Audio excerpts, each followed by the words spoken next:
Olá pessoal, sejam todos bem-vindos ao webinar Calebo, um projeto de incentivo à cultura da chocolataria e da confeitaria e apoio ao empreendedorismo.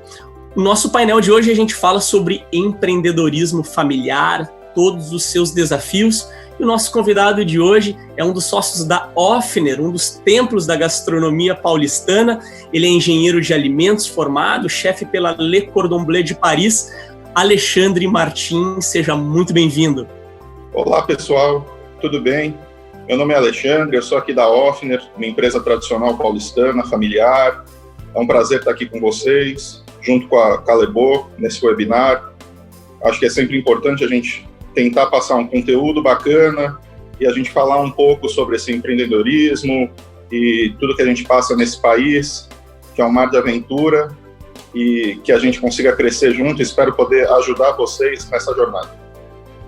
Muito obrigado. Eu queria... Muitos me pediram, então eu não sei se eu deixava para o final ou se eu já começo te perguntando, qual é a receita da coxinha, Alexandre? Bom, como nós vamos falar com a Calebo, que é uma empresa de chocolate, essa a gente vai deixar para o nosso próximo bate-papo, porque hoje nós vamos focar um pouquinho mais no chocolate. Tá bom. Uma unanimidade, né? Já são mais de 60 anos no cenário paulistano, com incríveis projetos e produtos e delícias. Não é fácil, né, Alexandre, esse tempo todo no mercado. Imagino que muitos desafios. Como foi essa trajetória? Conta um pouquinho para nós. Eu sei que são muitos anos, então não precisa ser tão detalhista, mas conta um pouquinho para nós da história da Ofner. Eu vou tentar resumir um pouquinho para ser breve, para que todo mundo consiga entender. É uma empresa bem paulistana, mas tem reconhecimento nacional, já até internacional um pouco. A gente vem expandindo com exportação, mas vamos voltar para o começo. Até para quem está começando, acho que é importante a gente entender isso. É uma parte de empreendedorismo, é uma criação. A gente é uma empresa familiar, foi uma empresa que sempre foi familiar. Ela começou com uma imigrante que veio da Hungria, chamada Anna Ofner, uma confeiteira de mão cheia.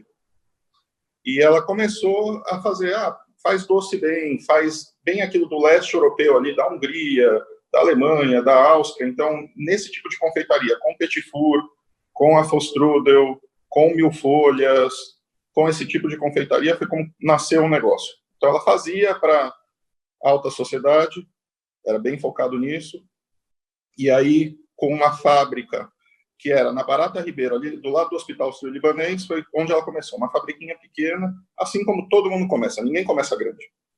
Então, para você que está começando, também vale a pena ouvir essa história para você entender um pouco e como ir crescendo e aproveitando um pouco essas oportunidades.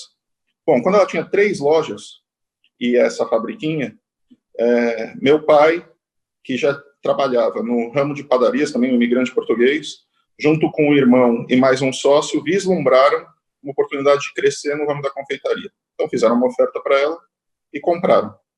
E aí, o negócio foi prosperando.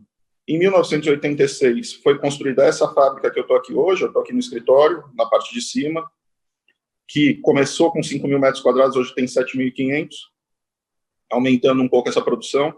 E aí, é onde o negócio foi mudando, porque quando eles compraram existia sorvete e a confeitaria. Foi instaurado o salgado, e quando a gente mudou para cá, para essa fábrica em 86, começou a produção de panetone também.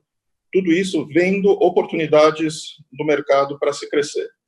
E aí hoje tem 27 lojas e essa unidade. E fora isso, muita produção para outros que também foram oportunidades de mercado, que mais para frente eu conto um pouco como a gente pegar essa oportunidade. E hoje a gente está na segunda geração. Meu pai e meu tio estão no conselho. O outro sócio, que eles são em 3, se aposentou e saiu do negócio.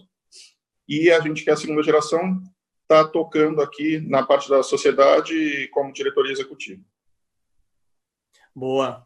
Sabe que quando a gente olha hoje para o nosso mercado de confeitaria, de uma maneira em geral, e como tu falou, muitos dos negócios começam familiar, né?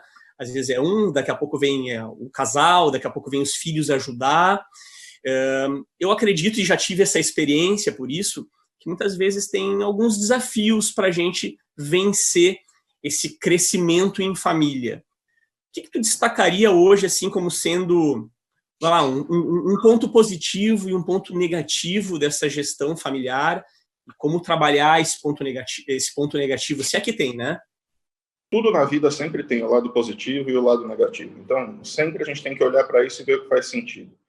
A parte da confeitaria, a parte da cozinha, a parte da chocolataria ou do próprio gelato em si, é algo de paixão. Ou você tem a paixão pelo negócio ou não. O que eu acho de ponto mais positivo, principalmente no negócio familiar, essa paixão normalmente é cultivada dentro do núcleo familiar. Eu vinha para cá, eu tenho um apego pela empresa, e isso faz a gente se desenvolver atrás disso. E aí, independente do negócio, se você tem um negócio familiar ou não, o que a gente sempre planta, e é o que eu acho que é o mais importante, até numa situação difícil que o país vive hoje, não só o país, globalmente, tem que fazer um investimento em você e para você crescer profissionalmente e até pessoalmente. Eu vou contar um pouquinho de mim aí para que todo mundo entenda. Hoje, eu sou formado em engenharia de alimentos, que faz todo sentido com o que a gente opera hoje, e em administração de empresas. Passado 12 anos de formado que eu trabalhava aqui, vi uma necessidade de aumentar os meus conhecimentos, principalmente, a gente tem 3 grandes pilares que a gente toca aqui dentro, e hoje a parte de industrial, distribuição, tudo isso, está tudo embaixo do meu guarda-chuva. Para isso, para a produção, para entender a confeitaria e até para desenvolver técnicas e aprendizados, decidi morar fora. Fui para a França, fiz a escola Le Cordon Bleu, em Paris, estudei as duas partes, a cozinha e a confeitaria, que é como eles dividem, e tirei o que eles chamam de Grand Diplôme e virei um chefe por eles. Depois disso, ainda fiz 2 estágios que eles oferecem, em uma confeitaria famosa na França e um outro numa rede de distribuição que é da LVMH, que é o grupo que tem hoje Louis Vuitton, a Moët, Hennessy, que eles têm uma mistura de tudo, na parte também de confeitaria, que foi algo bem bacana. E aí você aprende e cresce, tanto profissionalmente quanto pessoalmente, que era o que eu estava falando. Então, se apegue a oportunidades que te façam crescer, e é algo que vai ficar com você também pro resto da vida, porque é uma parte que você ganha conhecimentos, você ganha cultura, você ganha N coisas. Na França, o jeito de trabalhar é totalmente diferente do daqui. Então, existem algumas coisas que você tem ganhos aí para crescer. E essa parte de estudo eu aconselho a todos. E isso só engrandece tanto profissionalmente quanto pessoalmente, que é um pouco que eu estava contando agora. Então, isso é a parte da minha formação. Depois, praticamente minha vida inteira, eu estou ligado aqui à Offner, por ser uma empresa de família. Eu acho que esse é um dos pontos mais fortes. Esse laço, esse comprometimento, tudo isso que você tem com a empresa, esse lado emocional, é fantástico. Outra coisa que você tem na empresa familiar é um pouco de autonomia e as discussões fluem mais rápido, porque quando tem uma corporação,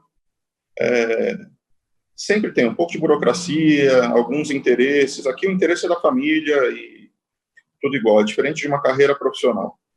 Em contrapartida, que é o que eu falei, sempre tem o lado positivo e o lado negativo, tem também algumas ações que são bloqueadas e renegociadas internamente por uma questão familiar. O peso emocional, ele tem o lado bom e também tem esse lado que às vezes complica uma discussão que se leva um pouco para essa carga emocional. Mas é algo fantástico. Aprendendo a lidar, ganhando maturidade, você vê que o negócio anda. Faz todo sentido para a gente que a empresa se perpetue, que toque, que ande. Então, normalmente, isso é o que a gente preza pela empresa. E a parte boa também de ser familiar é, como você trabalha várias gerações, principalmente em épocas de crise, você tem a geração anterior, que tem uma experiência muito grande e já passou por isso, e a geração nova, que normalmente é a geração que quer pisar no acelerador, que quer ir mais rápido, e esse equilíbrio é que torna essa parte de gestão familiar fantástica, e é como a gente vem vivendo aí todo esse tempo. A empresa, como eu contei, começou com a Ana Offner e está há 44 anos na gestão da minha família, junto com meu pai, meu tio e mais um sócio. Nesse momento, o mundo vive uma crise em função da pandemia, E os pequenos transformadores, os pequenos confeiteiros, evidentemente, têm enfrentado alguns problemas, né? E conta para nós, já que é uma menor parte que a gente consegue ter essa visão, de como que uma grande rede como a Ofner tem enfrentado, qual foi o impacto que ela sofreu, né? E como ela tem visto essa saída, né? Quais são as iniciativas que uma empresa do porte da Ofner, quais são as iniciativas que essa empresa tem para diversificar, para inovar? Como vocês estão se vendo nesse momento? É uma crise, essa pandemia, tudo que tem acontecido, mas também na crise se fazem as grandes oportunidades, como a gente fala. A Ofner tem duas grandes frentes de negócio. Uma são as lojas, que é a maior parte da nossa receita hoje. Então, essas lojas foram fechadas pela pandemia. Então, o que a gente fez? A gente teve que acabar se reinventando. Nunca fomos fortes no e-commerce, nunca fomos fortes no delivery, até porque a gente é baseado em dois grandes pesos, o produto e o serviço. Quando eu falo de serviço, é o atendimento em loja, é o carinho que a gente tem, é todo esse treinamento, que no e-commerce e no delivery você acaba perdendo um pouco disso. Então a gente teve que se reinventar, atendendo tanto a essas necessidades, porque agora até um pick-up in store, que o cara faz o pedido, vai lá e pega, ou chega na porta, pede e pega. A gente começou a inventar ferramentas, novas parcerias, até com sites, marketplace de alguns websites que existem. Para a gente vai ser bom, porque quando volta agora, reabrindo as lojas, o varejo voltando a funcionar, virou um canal de vendas a mais que a gente já tinha em vista isso, mas esse momento de crise acelerou esse processo, e é isso, o que não dá é para ficar parado e chorando, porque isso não vai resolver o problema. O que resolve o problema? Você se reinventar, se correr atrás, e isso a gente sempre tem feito, sempre tem tentado se diferenciar. Então, alguns exemplos. A gente foi o primeiro a mandar uma cartinha junto para o nosso cliente, porque o nosso cliente está tão acostumado com aquele afeto, com aquele bom dia. Então, o cara que prepara o produto que vai ser entregue, ele tenta fazer mais ou menos o que ele faz na loja. Ele fala: oi, meu nome é Alexandre, eu estou aqui para te atender. Então, hoje, a gente manda uma cartinha junto com o produto, falando: olha, quem preparou seu pedido foi o Alexandre, está aqui, agradeço.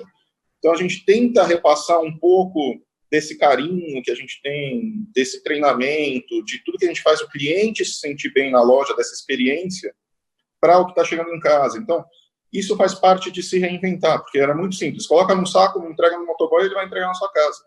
Isso daí é o que todo mundo faz. Como você se diferencia, como você se destaca, como você evolui.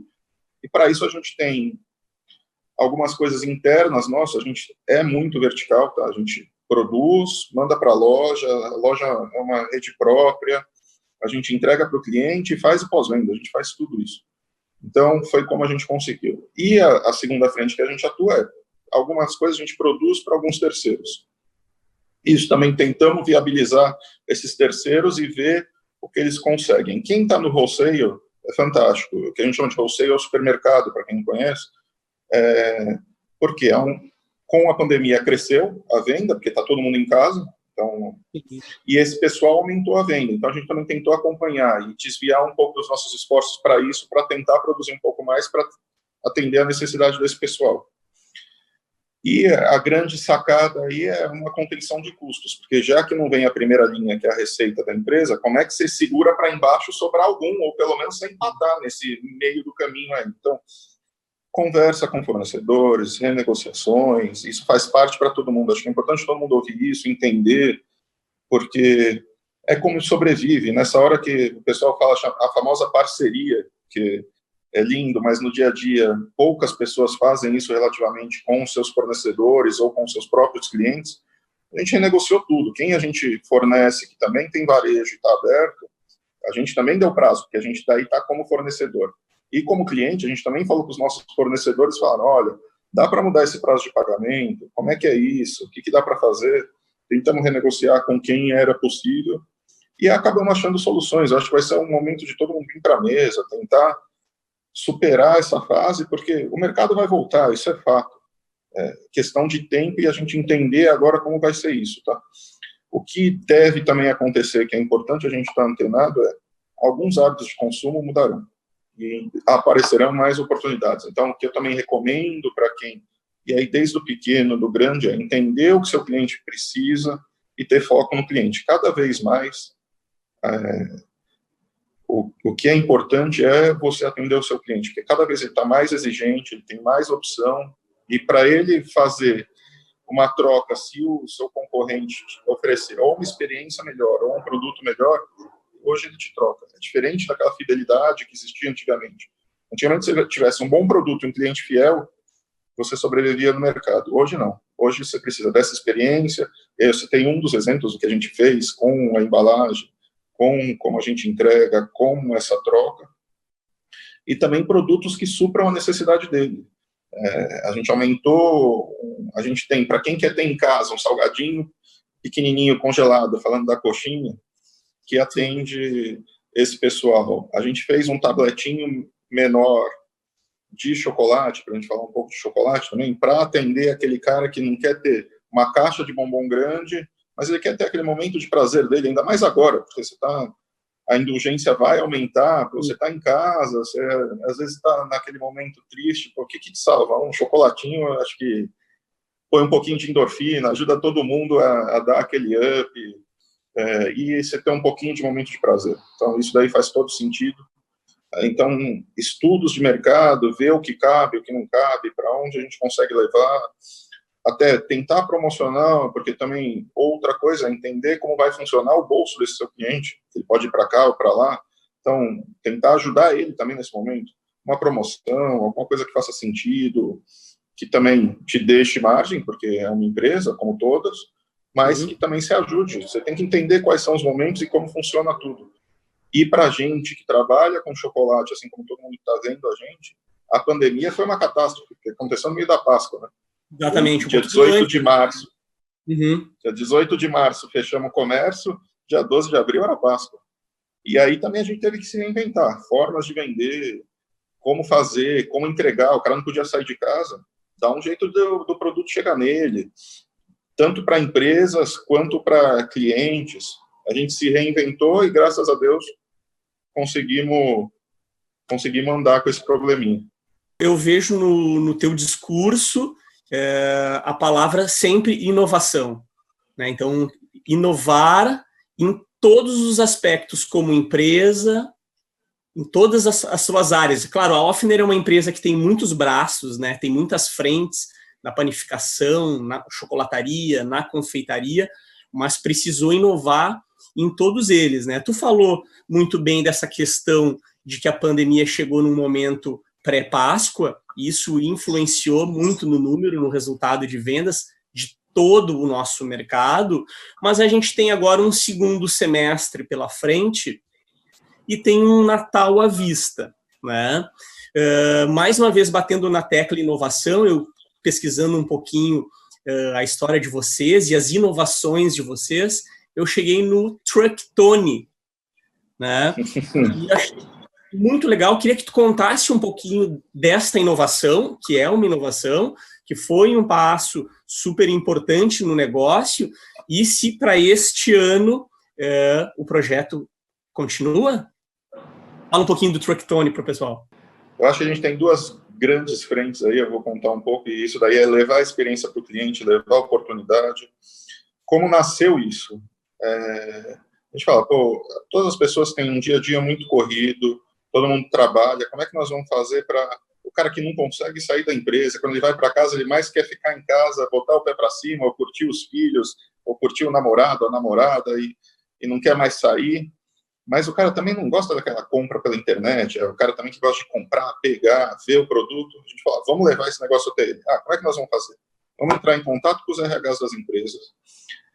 Estava na onda do truck food, que o cara servia um almoço, servia tudo, a gente falou, por que a gente não faz alguma coisa que leva o panetone, a gente monta uma loja dentro da empresa, dá um benefício para o RH, porque daí eu não tenho um custo de aluguel fixo da loja, tudo isso. O que isso vai representar? Mais ou menos uns 10%. Vamos dar 10% de desconto, o RH das empresas ficam felizes. E o cara tem uma experiência de pegar, comprar, na hora do almoço dele, ele desce lá, na hora do café, que ele para. Então, a gente começou a levar, a gente chamou de Trucktone, porque foi um nome até feliz, a gente gostou. Sim, ficou bonito. Isso daí chega na empresa, tem uma experiência como se ele estivesse indo na loja, num tempo que ele em teoria, pararia para um café, à volta do almoço, que eu estava contando que ele não precisa sair do trabalho, estou cansado, ainda mais final de ano, que está todo mundo correndo, tá um negócio maluco. Então, a gente começa essa temporada aí no começo de novembro e vai até a véspera de Natal. E finais de semana que a empresa não funciona, a outra grande sacada que a gente teve é, quem mora num condomínio de casa fechado, que quer curtir a piscina, também não quer sair, no final de semana a gente vai em condomínios. Então, a gente vai vendo oportunidade, vai levando. Começou pela empresa, depois a gente falou, final de semana, poucas empresas trabalham com um efetivo grande, a gente falou, não, então vamos fazer esse negócio rodar. Onde está a outra oportunidade? Está aqui. Eu acho que essa busca incessante por oportunidades e ir atrás de inovar com você, de novo, nós estamos falando de experiência do cliente, porque Sim.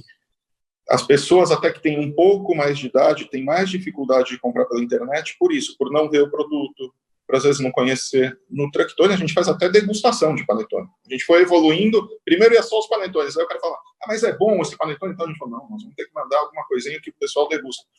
Então acho que é uma evolução contínua, acho que é muito importante você ouvir seu cliente, o que são as necessidades, como é que a gente toca isso, a gente não para, a gente está até pensando de daqui a pouco colocar o segundo, porque agora começa um efeito ao contrário, né? Porque são notícias que se espalham. Dentro da família, eu trabalho numa empresa, falo para minha irmã, olha, veio aqui um caminhão da Offner, tal, ela vai lá na RH da empresa dela, pô, vem um caminhão da Offner lá, pô, não dá para fazer alguma coisa aqui, aí o RH entra em contato. O difícil é o que a gente brinca de inventar a roda, se diferenciar, depois você só colhe o fruto, que é plantar, esperar e vem. E a gente sempre tem esse pensamento que é a experiência do cliente, que é um pouco disso que a gente está contando com o Tractone, e outro é também se diferenciar no produto. Vou contar um pouco da nossa história com a Caleboa, que eu acho que é bacana, já que a gente está falando aqui no webinar, e para quem conhece, ouça um pouco de chocolate, conheça um pouco. A gente sempre tentou se diferenciar, antigamente, começou assim também há mais de 15 anos, eu não vou saber a data precisa, a Caleboa nem tinha a Caleboa Brasil, e começaram a importar chocolate através de um representante. A gente começou a usar chocolate Caleboa, chocolate belga, que vocês ainda têm na linha, tanto o 811, eu não vou lembrar os códigos exatos, aí depois você complementa aí no final, ou dá uma perguntada para o pessoal. O branco, o leite ou amargo, o branco, se não me engano, é o W2, então tinham alguns que vinham, a gente começou a trabalhar com eles, acho que é 823, 811 e W2, se eu não me engano é isso, tá? Mas... que é os três básicos finest, né, que são os clássicos da empresa que mais vendem no mundo. Isso, então, aí começou a vir para cá, a gente adorou, porque é um produto, acho que Caleboa é um pouco do princípio mais ou menos da Offner, vamos sempre atrás da qualidade, então, e é o que a gente preza, isso até é uma filosofia nossa, e se alguém quiser se espelhar, fica de dica, sempre vá atrás da qualidade, porque se você for só pelo preço, uma hora o cara acha mais barato te troca, se você tiver uma qualidade e entregar um bom produto, ele não vai te trocar, porque você tem um bom produto, e isso, logicamente, tem um custo, desde seja honesto e caiba no bolso, faz todo sentido, então a gente sempre prezou por isso. Então a gente começou a trabalhar, quando vinha o representante, começamos a usar esse chocolate, depois começamos a produzir o nosso chocolate, para ter uma evolução. Hoje, a gente tem uma parceria com a Caleboa, a gente tem a nossa receita, a Caleboa produz para a gente, na fábrica de Extrema, e fora isso, a gente usa alguns importados. Então, por exemplo, Cacau 2224, o que é o melhor que tem no mercado? Hoje é o Plain Arome da Barry, que vem da França. A gente importa e usa esse, tanto para decoração de bolo, de trufa, de qualquer coisa assim, tanto para usar para fazer um sorvete diferenciado. A gente usa alguns cacaus.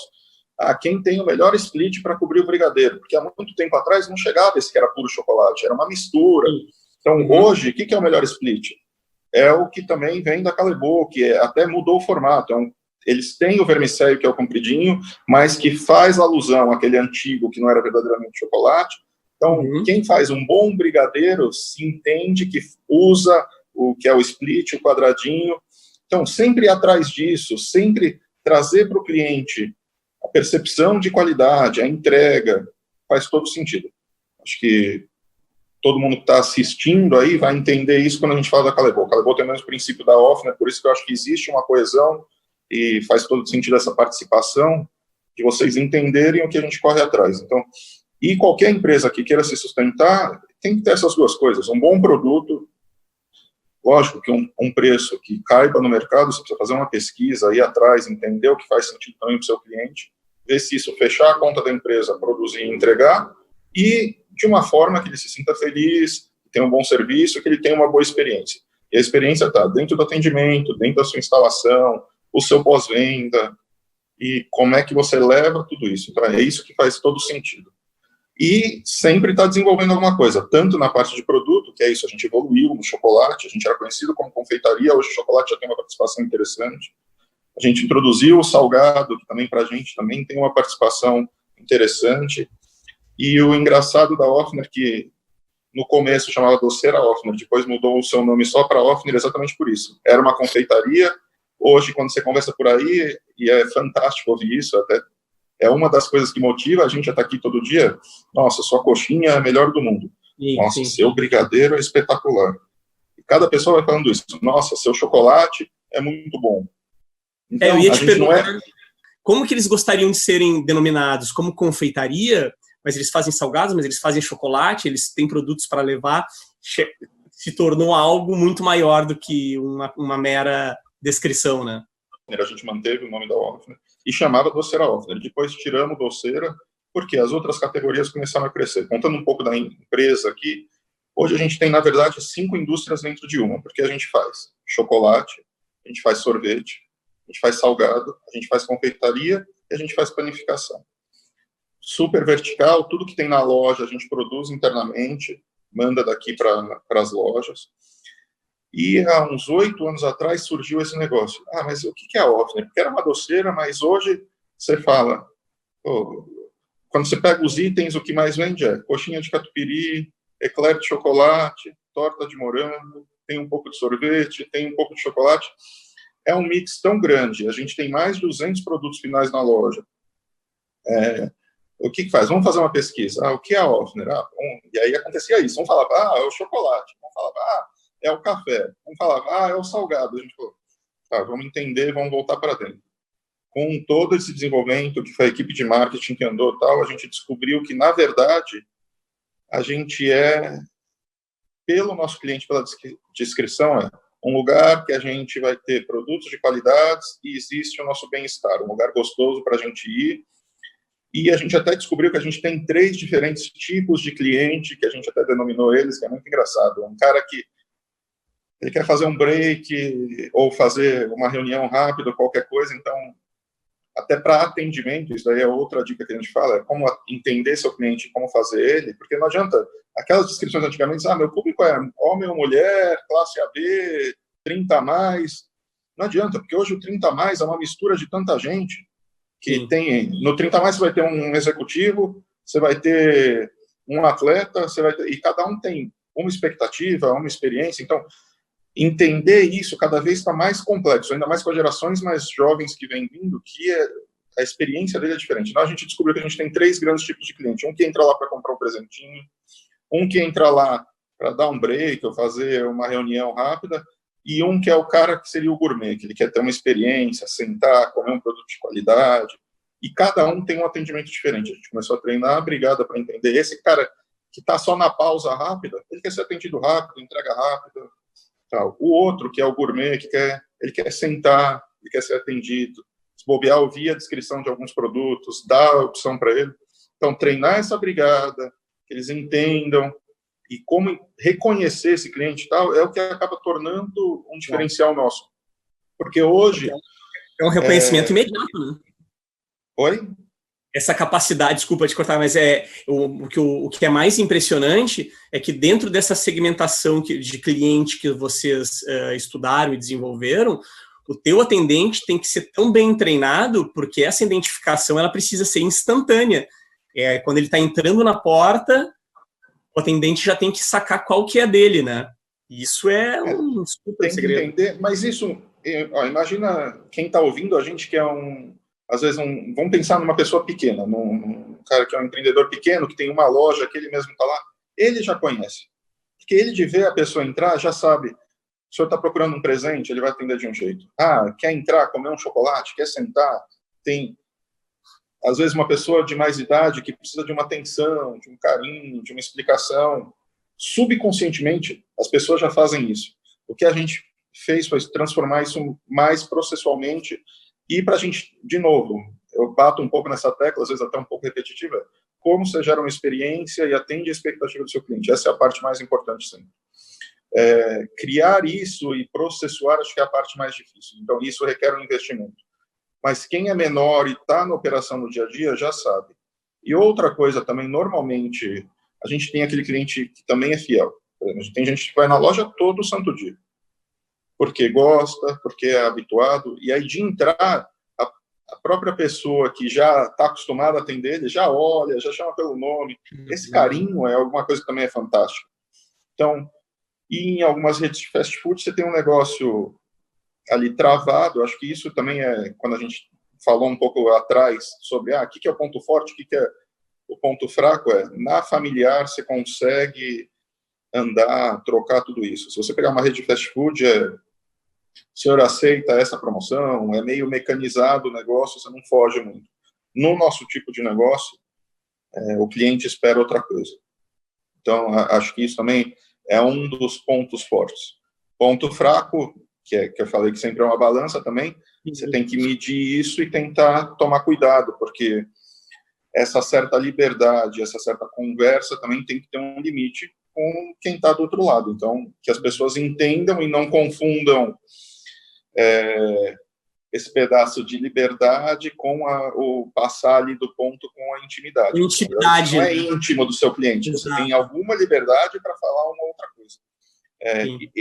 Esse limiar que é onde tem que tomar muito cuidado, porque não é para que o cliente vai lá todo dia, você conhece, você não vai cumprimentar ele com um beijo. A não ser que ele te dê essa liberdade, porque senão você começa a entrar numa intimidade que não faz sentido.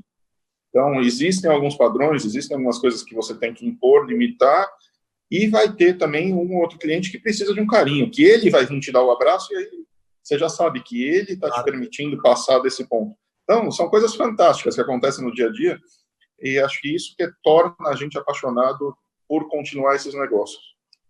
O que eu tenho percebido muito em todo o teu discurso e dos muitos inputs legais que tu passou para nós hoje, é que, claro, as pequenas confeitarias, as pequenas famílias que estão começando seus negócios, tudo ainda é muito empírico, tudo ainda é tudo muito superficial, é tudo muito no instinto. A Ofner, até claro, em função de todos esses anos no mercado, tem muito estudo, né? É muita gestão, é investimento em pesquisa, já não é mais no acho que é.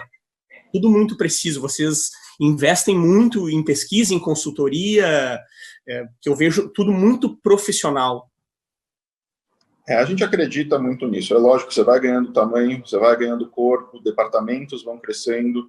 No começo, você é o administrativo financeiro, a produção e se bobear até a entrega. Você faz tudo. Com certeza. Não tem grana para contratar. Depois que você vai crescendo, você vai começando a ter que separar. Uma hora você tem que ter um departamento de contabilidade, suas contas já não são mais tão simples. Você sai de alguns sistemas do governo que te ajudam. No começo, todo mundo começa no Simples, ou no MEI, se o cara for sozinho, de vender, então, que é o microempreendedor individual. Então, existem algumas coisas. Quando você vai crescendo, o seu faturamento vai crescendo, você vai conseguindo construir algumas estruturas para te dar suporte, porque senão você vai até onde seu braço alcança. E aí, quem é empreendedor e quer crescer, ele quer ir até onde ele imagina, não até onde o braço alcança. Então, para chegar nisso, você tem que se estruturar. Onde eu acho que muita gente tem problema é isso. Ele já está onde ele imagina, só que não se estruturou para chegar lá. E aí acaba tendo problemas. Então, outra dica, ou o nome que vocês quiserem dar, um insight, se estruture, dê um passo de cada vez. Ninguém nasce grande, que eu contei no começo, todo mundo começou pequeno. Aqui era um imigrante húngaro que começou com isso, e hoje tem esse tamanho, mas todo mundo começa pequeno. E uma estruturação devagar. Todo mundo começa na cozinha de casa, derrete no micro-ondas, no banho-maria, o chocolate, faz uma temperadinha ali, uma temperagem de tablagem. Então, é como todo mundo começa. Ninguém começa diferente. Depois, hoje eu tenho máquina que tempera sozinha, que são as temperadeiras, tem um monte de coisa aqui, você evolui tanto nessa parte que a gente está falando estrutural, que é o back-office, essa parte de trás, quanto em maquinário. Ninguém monta uma indústria, não vou falar ninguém, mas a não ser que seja, eu vou falar de nós, meros mortais, que é mais ou menos isso, todo mundo começa pequeno e vai crescendo devagar. Então, é algo que vai acontecendo com o tempo, natural, lógico, que existem perfis, tem alguém que é mais arrojado ou menos, mas o empreendedor sempre vai pensar em crescer e ver como multiplicar esse negócio. Então, tem competidores nossos que a gente sabe também, posso até citar o nome, porque eu não vejo vergonha nenhuma nisso, até admiro, acho que é uma pessoa que cresceu, que também começou do nada, que é até meu homônimo, que é o Alexandre. Eu sou Alexandre Martins da Costa, ele é Alexandre Costa, então é um cara que cresceu também, começou pequeno, do nada. Ele conta a história dele, eu não conheço tanto, mas o pouco que todo mundo lê é isso, começou vendendo trufa. Isso que ele disse. Então, e olha o tamanho dele. Hoje ele é a maior rede de lojas de chocolate no mundo. Então, num período que muita gente acha curto, mas em 86, quando a gente fez uma viagem para a Bélgica, para Callebaut, ele foi nessa viagem. Até aí eu não sei onde ele conta, porque eu não conheço, mas essa eu tenho certeza. E era uma época que eu ainda nem estava na empresa, mas a gente já investia um pouco nisso, que é um pouco que eu estou falando. Às vezes não precisa ser uma educação, pode ser algo que vai te instruir. Um curso menor, uma viagem, tudo isso te traz insights, traz algumas coisas. Foi daqui o gerente da fábrica e um dos sócios da gestão anterior. E numa viagem que foi uma pessoa do Amor aos Pedaços, Alexandre da Cacau Show, várias pessoas do meio, para aprender um pouco de chocolate, entender algumas coisas diferentes. A Callebaut nem estava no Brasil ainda, foi com o pessoal que estava aqui como representante. Então, 86, nós estamos falando de 24 anos atrás. E ele não tinha nem a Cacau Show formada. Estava começando. Então, só para vocês entenderem, tem uma jornada, tem alguma coisa. Lógico que a gente quer sempre mirar no meteórico. E ele mas assim como ele, tinha muita gente começando. Quantos chegaram lá? Ele foi se estruturando, ele foi dando espaço. Assim como a gente, um pouco mais antigo no mercado, 68 anos, é uma história longa, mas a gente sempre prezou por isso, ser sólido, entender nosso cliente, ver como a gente consegue entregar o melhor produto possível, que acho que isso é o maior insight, e a melhor experiência possível, foca no atendimento, foca em entender o que seu cliente quer, e vai atrás para você se instruir, para você entender como é que você vai fazer isso. Estuda, se estrutura da melhor forma possível, não dê um passo gigantesco que você corra um risco tão grande. Acho que quem está no negócio, o empreendedor, sempre vai correr risco.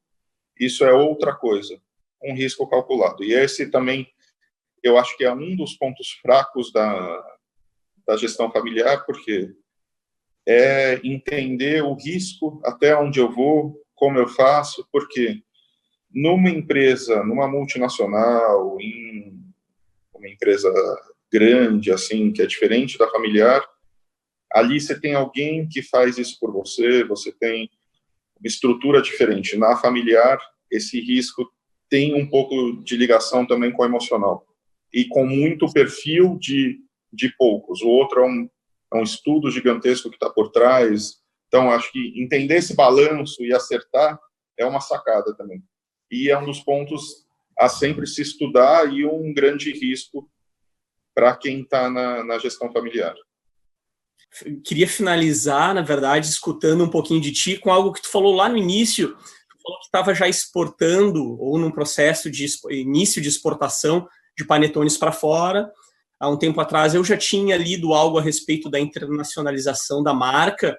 Eu queria saber em que pé isso está, se efetivamente vocês estão fazendo, querem fazer, e qual a tua visão aí para a Ofner para os próximos muitos anos, ainda dentro da tua geração, ainda dentro da tua gestão, aonde tu quer chegar? A gente é o Pink e o cérebro, né? A gente quer dominar o mundo, porque isso acho que é o que qualquer empreendedor quer, né? Vamos conquistar o mundo. O mais interessante é como fazer isso e como se estruturar. Vamos contar um pouco de exportação, também é um projeto nosso que nasceu há bastante tempo atrás, mas efetivamente a gente faz de verdade há 6 anos. A gente fez um spot há muito tempo atrás e a gente estava até passivo nisso. Veio um pessoal do Japão procurar a gente para fazer uma exportação. Isso, eu estou falando de uns 20 anos atrás. A gente fez uma exportação de um ano, era um mercado que a gente não conhecia, fizemos, valeu como experiência, mas, de novo, faltou um pouco de estudo, um pouco de profundidade, foi uma oportunidade que apareceu, a gente fez. Aí, há uns 10 anos atrás, a gente começou a falar, olha, faz todo sentido exportar, nossa moeda é uma moeda que sofre muita variação cambial, e isso nasceu também para tampar algumas lacunas que a gente tem. A gente trabalha com bastante produto importado, a gente importa. A forma do panetone vem da Itália. As embalagens de Natal e de Páscoa vêm de uma empresa francesa que produz em Hong Kong e na China. E tudo isso tem um efeito cambial em cima. Então a gente falou, se eu fizer uma receita em dólar, esse dólar me cobre essa variação cambial que a gente tem. Então, na verdade, ele nasceu até para a gente suprir alguma coisa econômica, para vocês entenderem que o insight nem sempre vem, vamos exportar porque a gente quer dominar aquele mercado. Não, às vezes tem algo por trás, eu estou contando da gente, aí cada um, lógico, que vai ter o seu. E a gente falou, não, faz sentido. O que faz sentido a gente exportar? Alguma coisa que tem um shelf life longo e que seja diferente. Então, tá bom. O que tem hoje? Mercado dos Estados Unidos e Canadá crescem um pouco de panetone, e faz sentido. Ok, fomos pesquisar o mercado, entendemos que estados faziam sentido, o porquê, como fazer. Então, hoje, o que a gente faz? Nova York, New Jersey, todo aquele pedaço ali de cima, a gente faz, e depois faz o pedaço aqui debaixo da Flórida. Quando a gente fez Flórida, o primeiro ano, apareceu uma oportunidade de algumas ilhas do Caribe, 5. E aí, a gente falou, olha, faz sentido, a população latina gosta disso, tal, incorporando. E aí depois a gente falou, onde mais faz sentido e o que faz sentido? Começamos a procurar mais mercados para isso. E aí saímos do panetone e entramos no mercado de chocolate, que é um mercado que fazia de sentido a gente tem, e diferente. Algumas frutas tropicais, algumas ganaches, então desenvolvemos uma caixa com frutas. A gente faz para exportação, a gente faz Chile e Peru hoje. Estamos desenvolvendo a Argentina, mas a Argentina, o aspecto legal para a exportação é algo mais complexo. Você tem que fazer um cadastro, demora 1 ano para o produto entrar no que seria a Anvisa ou o FDA deles ali, quem regulamenta isso. Então, para vocês entenderem que, assim, você constrói um projeto, esse projeto está há 10 anos, a gente está tocando há 5 anos para começar a evoluir. Lógico, depois você colhe os frutos. Hoje temos essa receita, mas é uma construção. Começamos mandando só um contender, estudamos o mercado. Já nesse primeiro foi uma grata surpresa, porque o produto acabou bem antes da data. É um mercado, até para vocês entenderem, vamos falar dos Estados Unidos, que isso daí você aprende indo e estudando. Quando se come panetone no Brasil? No Natal. Quando é o panetone nos Estados Unidos? No dia de ação de graça, no Thanksgiving, que é o final de novembro. Então, é um produto que tem que chegar antes no mercado. Tem que chegar no começo de outubro, para você começar a vender ele para o dia de ação de graças. Lógico que depois, Ano Novo e Natal, existe um consumo, mas o grosso deles é até o dia de ação de graças. Então, são mercados diferentes, até você começar a entender como o mercado como é a cultura, como faz. Lógico que a gente recebeu 1 milhão de mensagens de brasileiros, que é um negócio fantástico também. Nossa, não acredito que vocês estão aqui, que saudade, eu mudei. Mas, fora isso, nossa ideia é atender o mercado local e vamos suprir os brasileiros que estão lá também. E foi um aprendizado fantástico para a gente. Então, esse negócio de exportar, tal, ou qualquer um passo que a gente queira dar, tem que ser muito bem pensado, tem que ser muito bem estudado.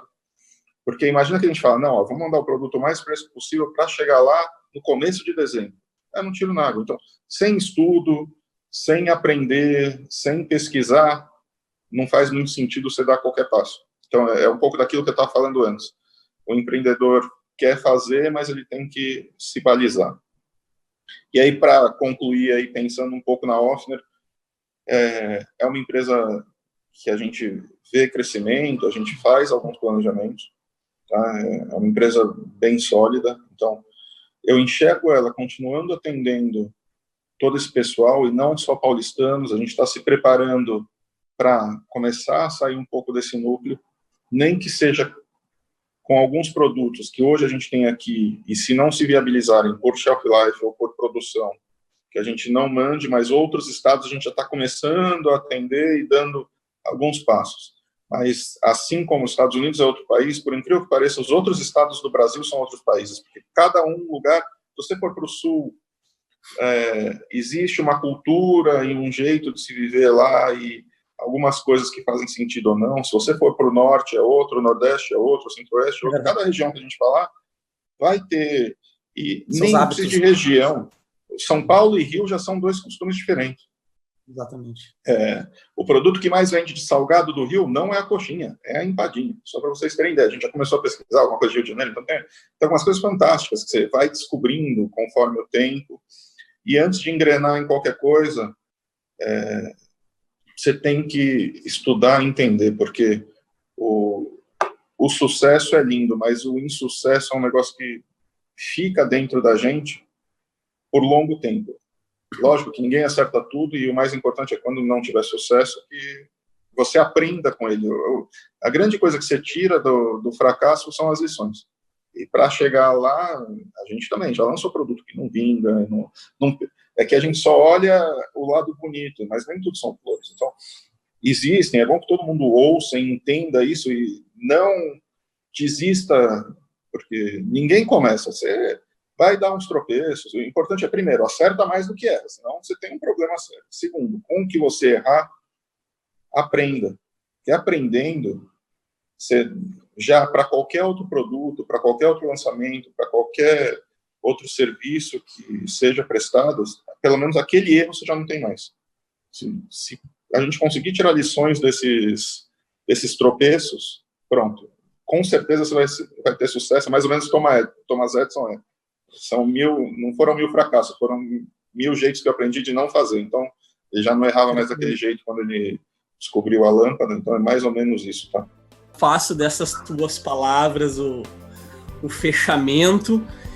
Foram décadas de história, e a gente poderia ficar horas aqui falando sobre a grande história que a Offner construiu, sobre a tua trajetória, e é muito encantador. Foram muitos insights, foram muitas ideias, foram muitos aprendizados nesse nosso painel de hoje. Então, Alexandre, eu queria agradecer muito o teu tempo, a tua presença. Tenho certeza que a nossa audiência vai ficar repleta de energia ao te escutar. Foi realmente muito incentivador. Bom, gente, espero que vocês tenham gostado. Agradeço a Calebo pelo convite. Fantástico poder compartilhar um pouco dessa experiência. Desejo sucesso a todo mundo que está aí nessa empreitada. Obrigado, abraço. Tchau, tchau. Obrigado mais uma vez, parabéns pelo trabalho incrível que vocês vêm fazendo. Espero que a próxima vez que a gente se veja seja pessoalmente, comendo uma coxinha creme aí em São Paulo. E fica o meu abraço, meu muito obrigado a todos que nos assistiram hoje, e até um próximo painel, um webinar Calebo. A gente se vê. Tchau!